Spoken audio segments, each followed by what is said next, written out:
Hey, welcome to Bonehead Truckers. Let's talk about this right here for a minute. 3 Massachusetts high school students unalived, 1 injured after a Florida car wreck. They collided with an 18-wheeler. A fatal car wreck in the Panhandle led to 3 Massachusetts high school seniors dead and critically injured, according to law enforcement of school officials. The Florida Highway Patrol said on April 21st, an SUV with 4 18-year-old students from Concord Carlisle High School collided with a tractor trailer, making a U-turn in a paved median of US 98 in Walton County. Listen, we all know U-turns, you're not supposed to make them, right? Like, you're just not supposed to make U-turns. You just don't.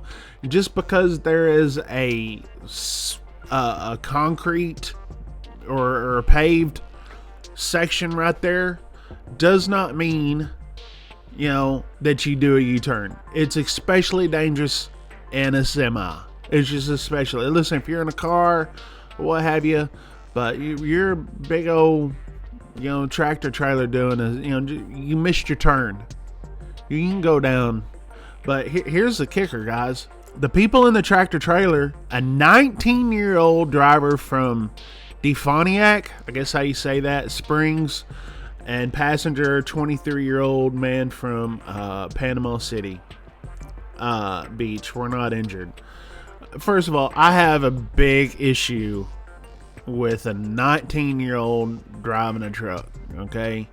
I don't agree. I believe, this is what I believe. I think you should be minimum 24 years old. How about that? That's just my stance. But here's the kicker on this. And listen, my heart goes out to the families here.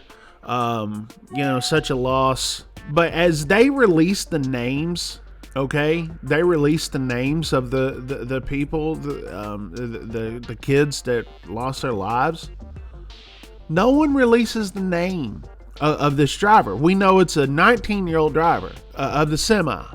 And we sit here and we go back to this. There's, accident after accident after accident that has a fatality involved.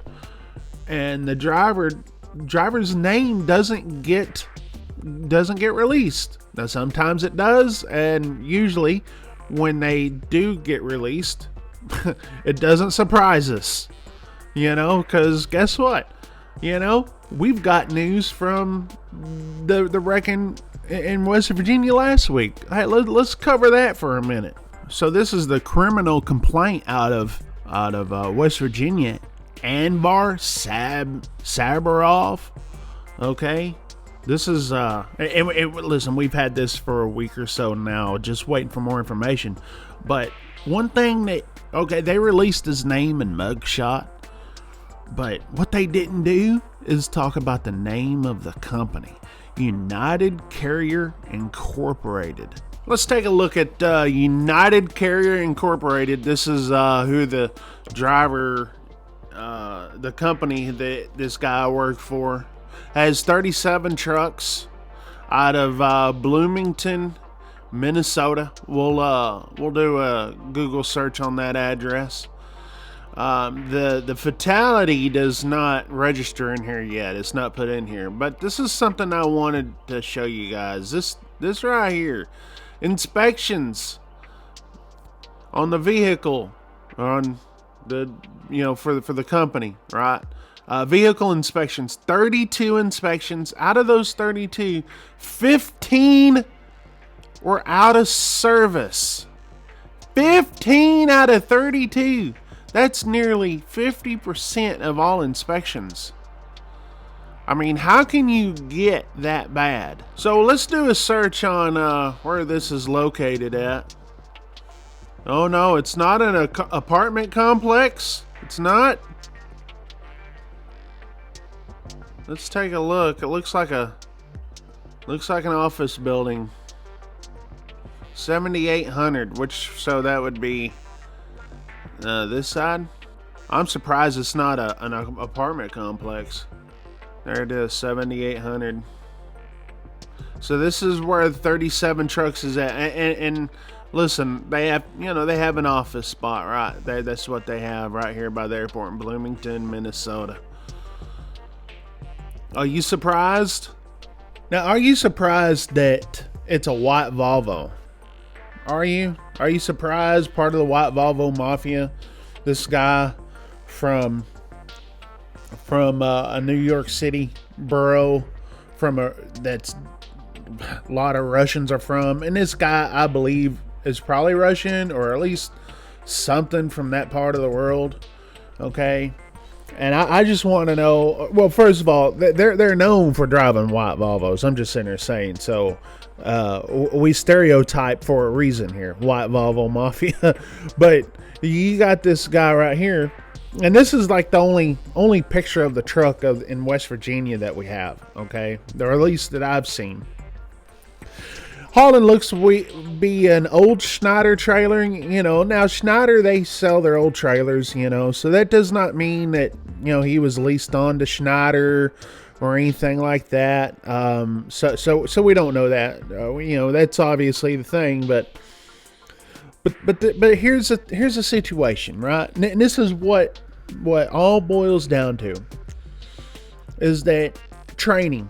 From the accident down there in Florida that we covered here on the channel just a couple of minutes ago here on this video, a 19-year-old driver, to this driver who we don't know how long he was driving, but I mean we've got non-domicile CDLs, and we got people that come here either legally or illegally obtaining a CDL with zero training, and then they get behind the wheel.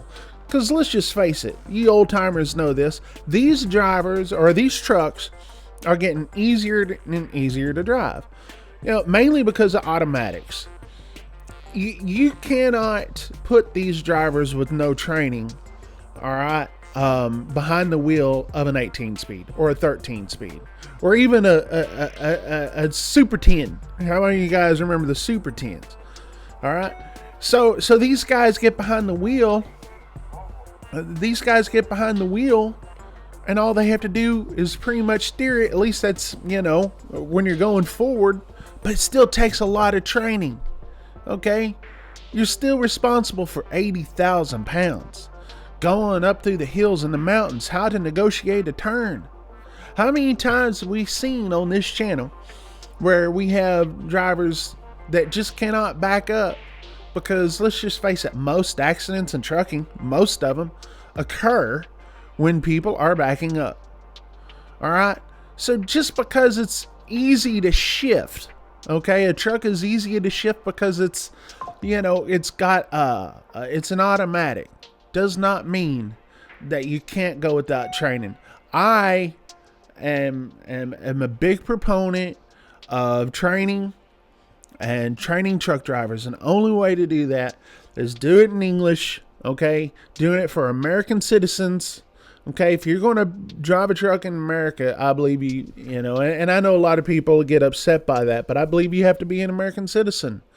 I'm pro-America here. Sorry if it hurts your feelings, but I'm pro-America, I'm pro-training, I'm pro-safety. Anyways, guys, appreciate you watching Bonehead Truckers.